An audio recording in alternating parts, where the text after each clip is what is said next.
نبی علیہ الصلوۃ والسلام فرمای د هر یو سیز یو زړی، یعنی د هغه بنیادی شی بار یو سیز کی، لکه څنګه ګاډي کې انجن په انسان کې زړی، په هر یو سیز کې یو بنیادی سیز وي چې د هغې د وجې نه هغه شي ته هغه شی ویلی کېږي او د هغې ترقي وي.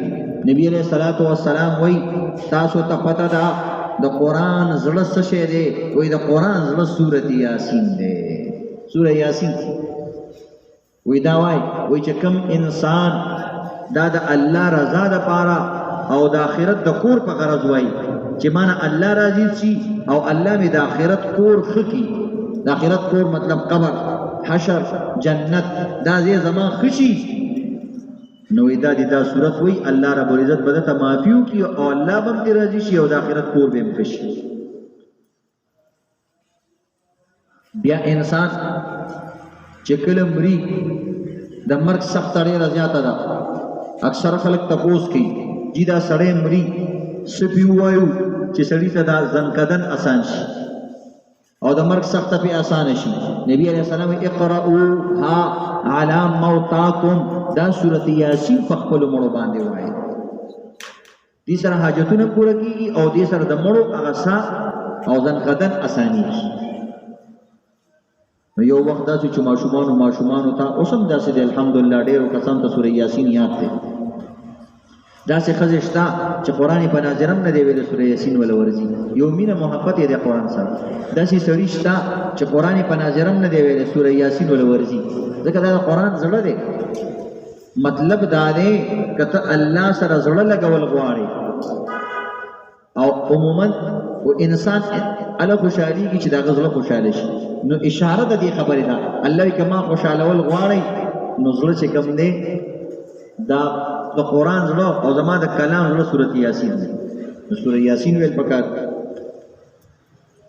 ان لكل شيء قلبا وقلب القرآن یاسین، د هر شي زړه او زما د قرآن زړه وي سورت یاسین دی. ومن قرأ یاسین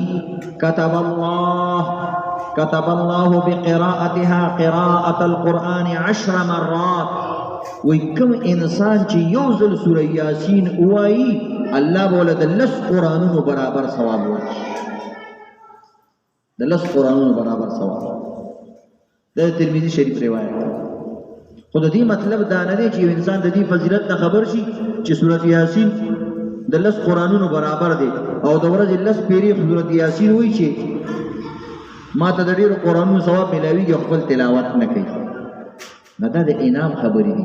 ډیوټي په خپل ځای ده، چې کوم انسان د قرآن تلاوت نه کوي نو عزتمندو هغه باره کې خپل وعیدونه دي، دا بې وفا انسان دی.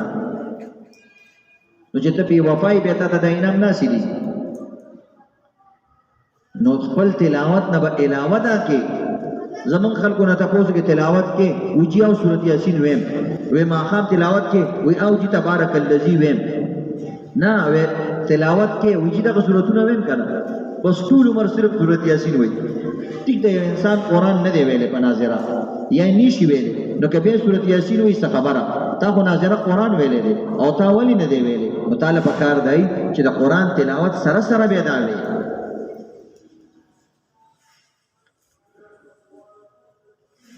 وایي چې کوم انسان د شپې سورۃ یاسین وایي الله ورته مغفرت کوي.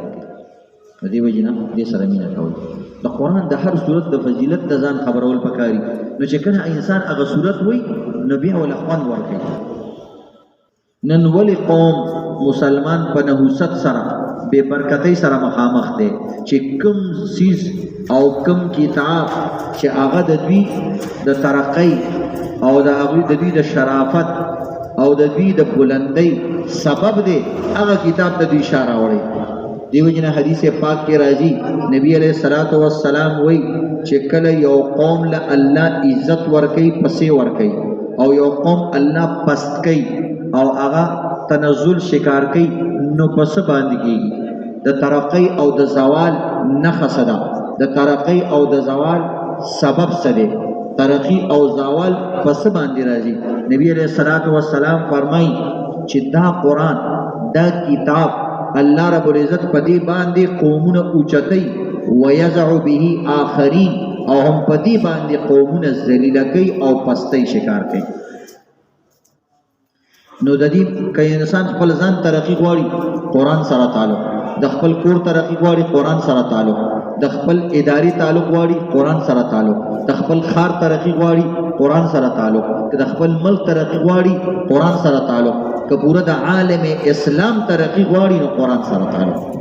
نور موږ سره سشته نه دی، پیغمبران ټول ختم، نبی آخر زمان د دې نه پس که څوک پیغمبري مني هغه اسلام نم خارج دی، هغه کافر مرتد دی. نو عزتمندو موږ سره چې پاتې دي صرف اور صرف دغه کتاب پاتې دی، نور سشته نه دی. او په دې کتاب باندې نبی علیہ السلام وی مخکری قومونه الله اوچت کړي دي او تاسو به اوچتئ. نو چې د سبب کم سیز دی او نقصان کم سیز کې دی هغه پیژندل پکار دي. نن که موږ ته فایده ملاویږي هم قرآن دی او که نقصان موږ ته ملاویږي هغه قرآن دی. الله یهدی به یضل به کثیرا ویهدی به کثیرا. که زمانه هدایت غواړي هم دا دی، که ضلالت څوک شکار کیږي هم دا کتاب دی، په دې عمل نه کوي بس خزه کوي. نو سوچ کوه په دومره اهم نقطه باندې او په دومره غټه خبره باندې د دنیا ټول قومونه ترقی غواړي، خو د غیر اقوام د ترقی خپل اسباب دي، خپل سيزونه دي. د مسلمان د ترقی خپل سيزونه دي. تاسو ګورئ کنه د پښتنو د ترقی خپل خبرې دي. یو سیسته مثلا پنجاب والا ترقی وي، موږ هغه ته ترقی نه وایو. د قشان کافر چې کوم سیسته ترقی وي موږ هغه ته ترقی نه وایو. کافر د دنیا مال او متاع ته ترقی وي، دنیا مال او متاع ته ترقی وي، موږ دې ته ترقی نه وایو. یا دې ته ترقی وایو عارضی ترقی وایو. نو زمونږ د ترقی سبب عزتمندو دا کتاب دی او بهترین کتاب دی. خو نن موږ دې سره سوکړو دا شاته گزار. الله رب العزت وی تورات والا تورات شاته گزار کو، یهود نصارا انجیل شاته گزار کړو.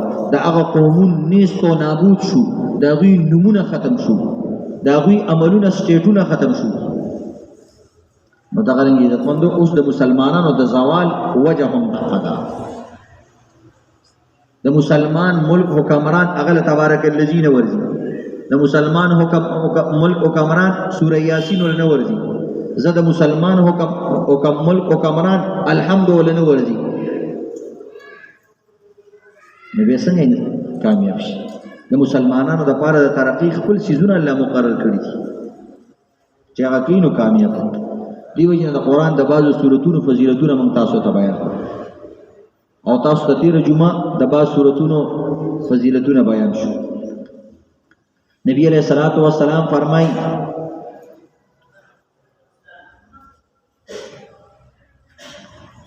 ان رسول الله صلی الله علیه وسلم قال قلب القرآن یاسین، قلب القرآن یاسین لا يقرأها رجل يريد الله والدار الآخرة إلا غفر الله له. اقرأوها